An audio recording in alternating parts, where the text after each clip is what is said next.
Welkom lieve mensen bij weer een nieuwe aflevering van Scheldemondig.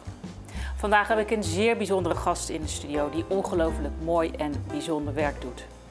Ze richtte op 1 januari 2022 Dag Lief Leven op. Geïnspireerd door haar vader en ze is de enige in Zeeland die dit doet. Welkom Sonja Feyenoud bij mij in de studio. Dankjewel, fijn om hier te zijn. Ja, hartstikke fijn dat je hier bent vanavond.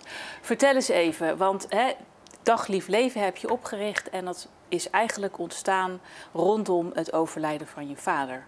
Vertel eens even, hoe ging dat? Dat klopt, mijn vader had kanker en die kreeg te horen dat hij palliatief was, dus dat er niks meer aan gedaan kon worden. Ik heb hem samen met mijn moeder die tijd begeleid. En door die begeleiding kwam ik erachter dat er best wel wat dingen waren dat ik dacht van dat kan anders, dat kan beter, daar wil ik iets mee. En vanuit die gedachte ben ik eigenlijk gaan kijken wat zijn de mogelijkheden, wat kan ik en hoe kom ik verder. En dan ging je echt heel erg op dat stervensbegeleiding, het hele proces rondom het overlijden, wat er allemaal bij komt kijken, dat raakte jou, dat inspireerde jou om daar iets mee te gaan doen. Klopt dat? Ja, dat klopt. Ik had echt zoiets van, er moet gewoon meer te doen zijn. Er moet meer over gesproken worden, het taboe moet doorbroken worden. En wat kunnen we allemaal doen, wat kunnen we realiseren? En dan ben ik op zoek gegaan echt naar een opleiding die mij daar echt in verder kon helpen en kijken of ik daar wat meer mee kon. En dat heb ik ook gevonden. Wat mooi. En toen was het 1 januari 2022. En toen? Ja, toen had ik het eerst sowieso op mijn werk gezegd, want ik ben apothekersassistente, van jongens, want ik had het eigenlijk nog tegen niemand gezegd. Er waren 5 mensen die het wisten en mijn familie ingelicht. En toen heb ik het op Facebook gezet dat ik per 1 januari ook mijn eigen bedrijf begon. En dat was in rouwcounseling en stervensbegeleiding. Eigenlijk eerst stervensbegeleiding, dan rouwcounseling. Dat was dat kwam eigenlijk binnen bij mij dat ik zoveel lieve reacties kreeg dat ik eigenlijk wist van ja, dit is echt een hele goede beslissing geweest. Ja. De mensen zeiden van je doet het geweldig, ik weet zeker het past bij jou en je staat voor iedereen klaar. Dus... Ja, want zoals ik jou heb leren kennen, we hebben natuurlijk eventjes een beetje dit gesprek zitten voorbereiden, dus ik heb je even gebeld. En zoals ik je heb leren kennen, ben je echt een mensenmens. Klopt. Ik ben niet van zo moet het en zo is het. Ik leef ook gewoon ontzettend veel mee met mensen. Ik probeer mee te denken met de mensen. En ik denk dat ik dat ook uitdraag. Dus dat is ook altijd eventjes een schouder of iemand zijn schouder aantrekken. Hoe gaat het? Even een klein dingetje van ik denk aan je.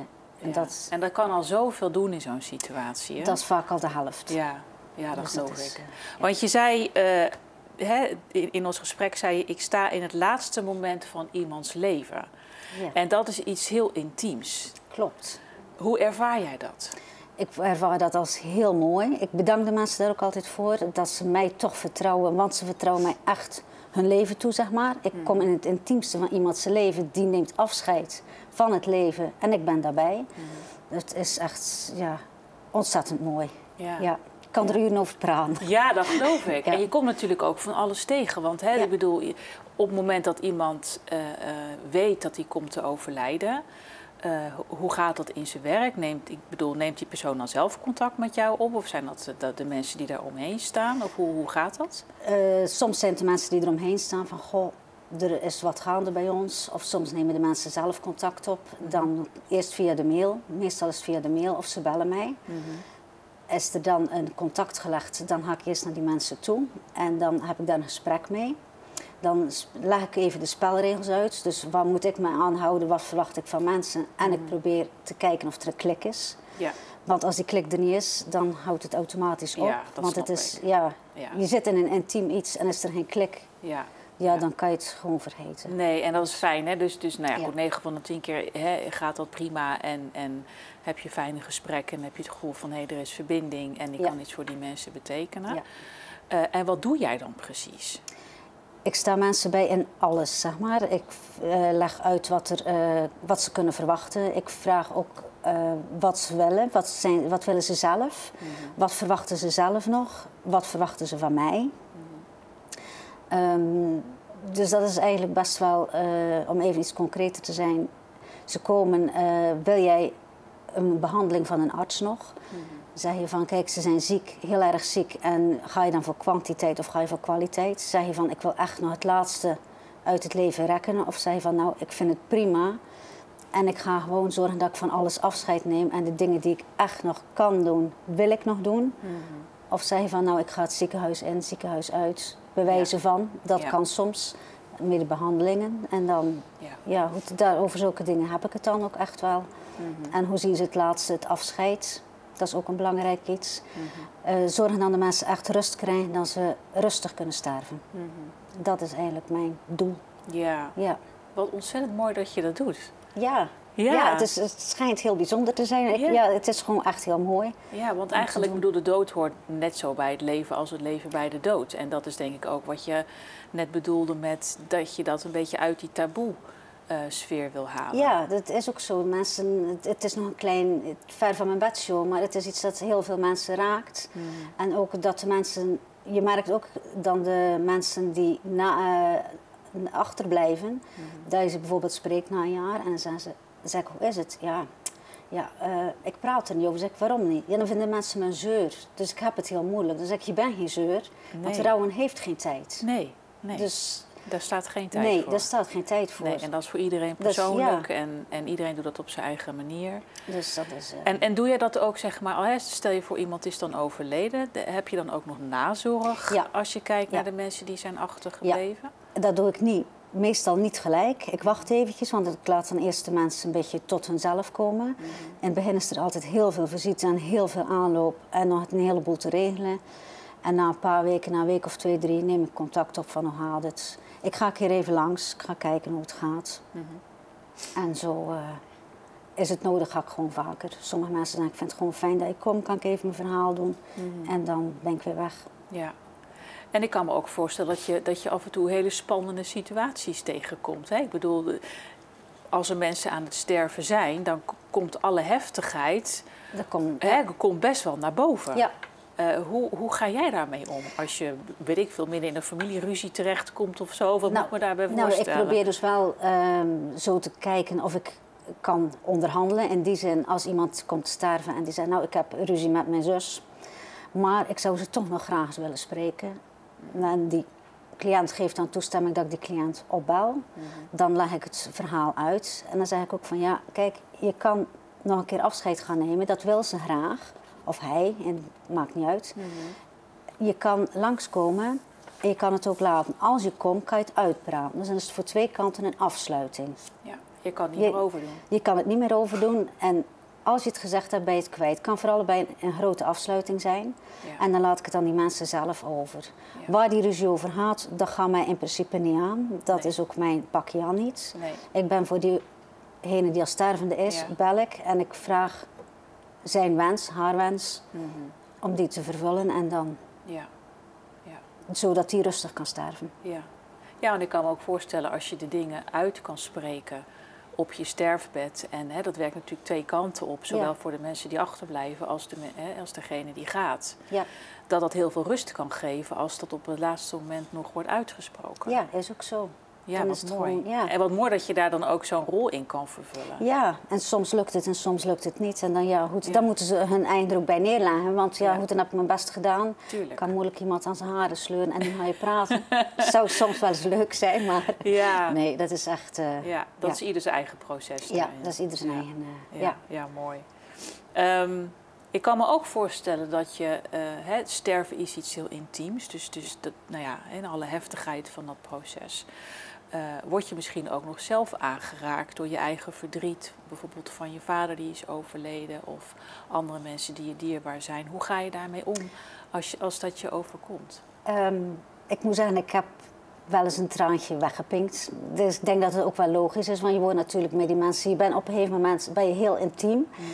Ja, het doet toch wel even pijn. En dan laat ik een traantje en dan probeer ik mijn eigen weer even te herstellen.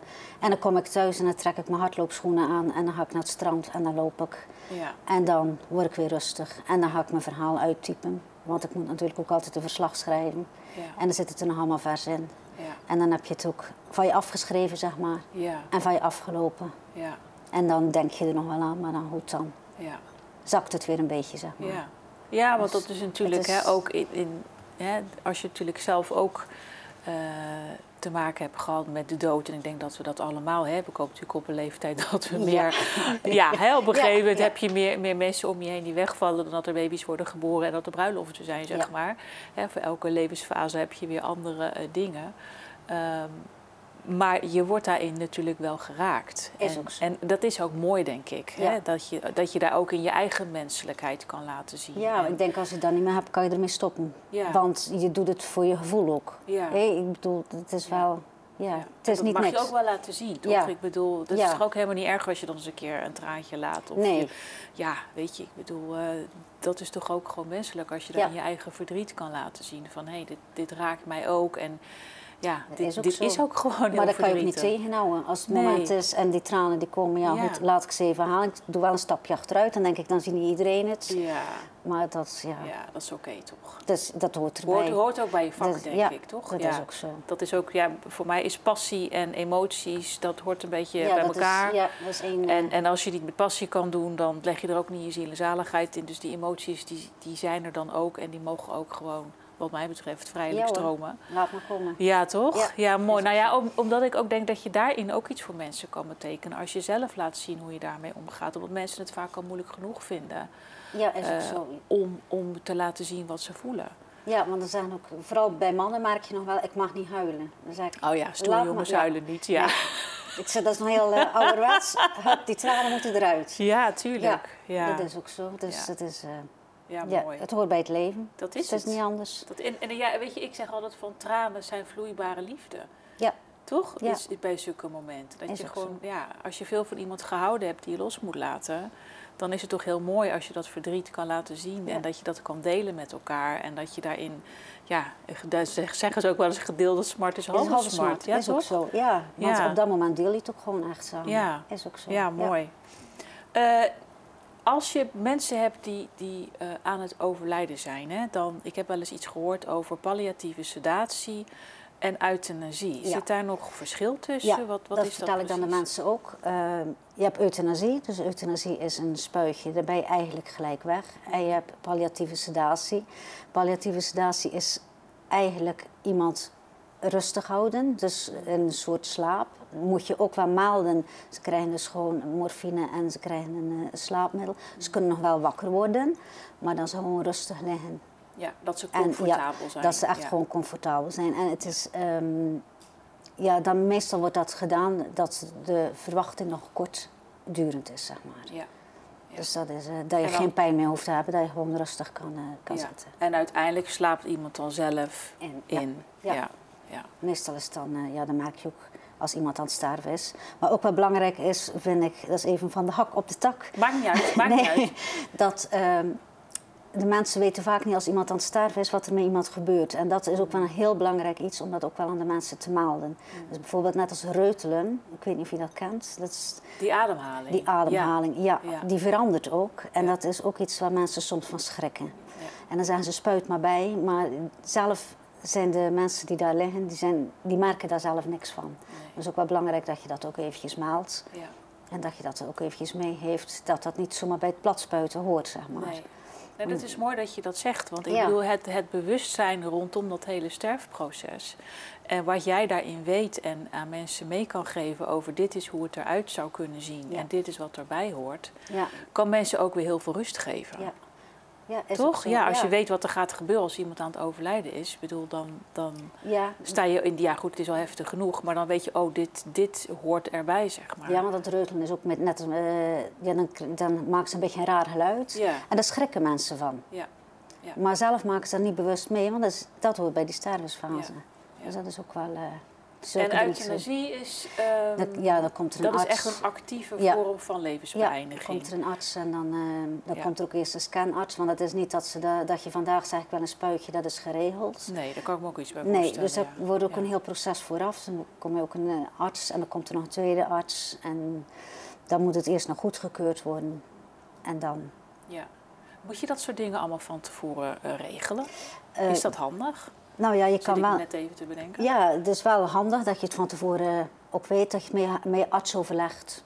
Dat er ook toch wel En ik had overlaatst ook een cliënt en die zei, ik moet het allemaal niet en klaar en het is goed. Nou ja, goed. Ja. En 's morgens werd ik gebeld, het gaat echt slecht, we willen dat je komt. Nou, ik daar naartoe. Ik ga er naartoe, die zegt, geef me maar gelijk een spuitje. Ik heb het gehad, geef me maar een spuit. Ik zeg, ja, dan ben je nu te laat op pad, dat gaat niet meer. Dat gaat niet meer, Nee. We kunnen wel de arts gaan bellen en dan de sedatie vragen of ze de sedatie nog kunnen opstarten. Ja. Het verhaal uitleggen. Dat is dan ook die dag gebeurd. Is 2 dagen later gestorven, maar goed. Ja. Ja. Het is handig als je dat Ja, als je wil, ja. dat je dat, ja. Ja, en Kun je ook- dat ook doen als je gewoon gezond bent, zoals jij en ik hier nu zitten? Kun je dat gewoon regelen? Dan moet ik zeggen dat ik eigenlijk niet weet of je dan gelijk euthanasie. Je kan wel informeren en je Ja. kan natuurlijk wel je wensen vastleggen. Oké. Dus, Ja. maar goed, dan komt er, als je nog gezond bent, komt zo'n scanarts natuurlijk niet, want Nee. dan is er nog geen reden. Nee, dat is logisch. Dus dat Ja. is gewoon logisch. Ja. Dus dan moet ik eerlijk zeggen dat ik dat niet helemaal weet. Nou ja, en ik kan me ook voorstellen dat er mensen zijn die dat absoluut niet willen, hè, vanwege religieuze overtuiging of wat dan ook. Ja. Dat ze zeggen van, hè, mijn stiefvader die zei van nou, God komt mij halen. Ja. Dus die is inderdaad op die manier gestorven met palliatieve sedatie en die is uiteindelijk zelf rustig ingeslapen. Dus dat kan een hele bewuste keuze zijn van mensen om daarvoor te kiezen of Ja, niet. dat is ook zo. Ja. Dus, Als je zoveel met de dood bezig bent, hè, hoe kijk je daar zelf tegenaan? ik heb het voor mezelf eigenlijk al helemaal uitgestippeld wat ik wil. Ja, zelfs de muziek weet Heel ik al. plan, Ja, echt? ja, ja. Echt? Ik moest het ook voor me afstuderen van, goh, hoe zie je het zelf voor je? En dat heb ik gewoon helemaal uitgetekend en ja. Bijzonder. Ja, nou ja, goed, dan denk ik dan aan mijn man en mijn zoon en minder werk ook. Even praktisch. Nee. Ja. Ja, dus ik heb ook gelijk heel de familie gezegd, ik wil weten wat jullie willen. Ja. Ja, dat vind ik wel heel belangrijk. En Ja. dat is voor de mensen die komen te sterven ook zo. Dan zeg ik ook, denk goed na wat je wil en hoe je het wil. Ja. En soms haal ik daar dingen bij van iemand anders die gestorven is. Van, goh, op de begrafenis wou hij het zo en zo. Ja. Je moet het niet precies hetzelfde. Maar misschien is het ook iets voor jou om zoiets te bedenken dat er nog een persoonlijke touch aan zit. Ja. Ja. En zo ga je dan een beetje verder. Maar ik Ja. heb het voor mezelf, ja, ik weet het al helemaal. Fantastisch. Ja. Ja, Nou, ik hoop dat het nog heel lang duurt. ik hoop het ook. Dat maar, je nog heel lang dit mooie werk kan blijven doen. Want hoop ik denk het. dat je ongelooflijk veel, nou ja, gewoon door de liefde en de passie waarmee je mensen begeleidt, dat je echt mensen ontzettend kan helpen in hun laatste levensfase. En dat niet alleen, maar ook de mensen die achterblijven, nou ja, heel goed kan begeleiden en dat je ze nou ja, een hart onder de riem kan steken.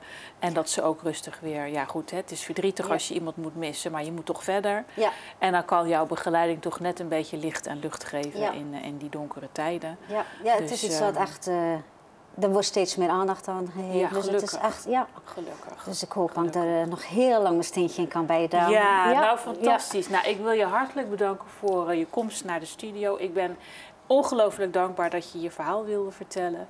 En ook nou, je moed en je kwetsbaarheid en je durf hebt getoond om ook naar een heel moeilijk bespreekbaar onderwerp toch bespreekbaar te maken. En dat toch voor de televisie. Want het is best wel even spannend om daar iets over te vertellen. Ja. Maar ik denk dat het heel waardevol is geweest en dat mensen ook een klein beetje hebben kunnen, een inkijkje hebben gehad in het werk wat je doet. De waarde die het kan hebben en dat je op die manier iedereen's leven die daarmee te maken heeft een klein beetje mooier kan maken. Dus heel erg bedankt voor dit interview. Dank je wel. Nou, lieve mensen, dank jullie wel voor het kijken naar deze aflevering van Scheldemondig. Ik hoop dat jullie net zo zijn geraakt en geïnspireerd door het verhaal van Sonja als ik. Ik vond het een heel bijzonder verhaal en ik wil Sonja nogmaals heel hartelijk bedanken voor dit interview. Ja, graag gedaan. Het was leuk om hier te zijn. Ja, hè? Ja. Ik wens jullie een hele fijne avond en tot de volgende uitzending van Scheldemondig. Dit was Riksa de Bode voor Scheldemondig Televisie. Dag.